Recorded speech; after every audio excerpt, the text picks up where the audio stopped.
Bayram yaklaşıyor, hareketlilik var, millet geziyor, hava güzel.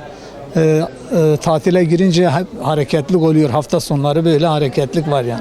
Genelde yani şimdi haftaya başlar yani alışveriş. Haftaya biraz daha yoğun olur, daha alışveriş. Tatile gidenler, hediyelik eşya alanlar, memlekete gidenler haftaya başlar abi. Yani ona göre esnaf da hazırlığını yapıyor yani. Her şey hazırlanıyor yani. Ne mesela? Vallahi hediyelik eşyalarımız var. Bizim burada baharat işleri var. Çikolata, şekerler var. O da aşağı çarşıda. Ama genelde bizim burada Bakırcılar Çarşısı. Bakır ürünleri var yani. Normal. Yani yabancılar da geliyor. Ama normal, öyle yoğunluk yok.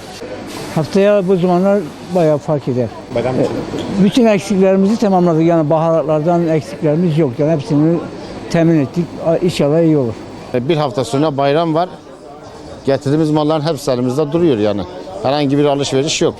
Bayram hareketi bayrama 2-3 gün kalası bir kalabalık olur diye tahmin ediyoruz. Şu ana kadar da olan bir şey yok. Biz hazırlıklarımızı tamamladık. Antep fıstığı, cevizli fıstık, muska, ceviz her türlü yiyecek olarak getirdik. Bayramdan da biraz iş olursa inşallah bir şeyler yapacağız.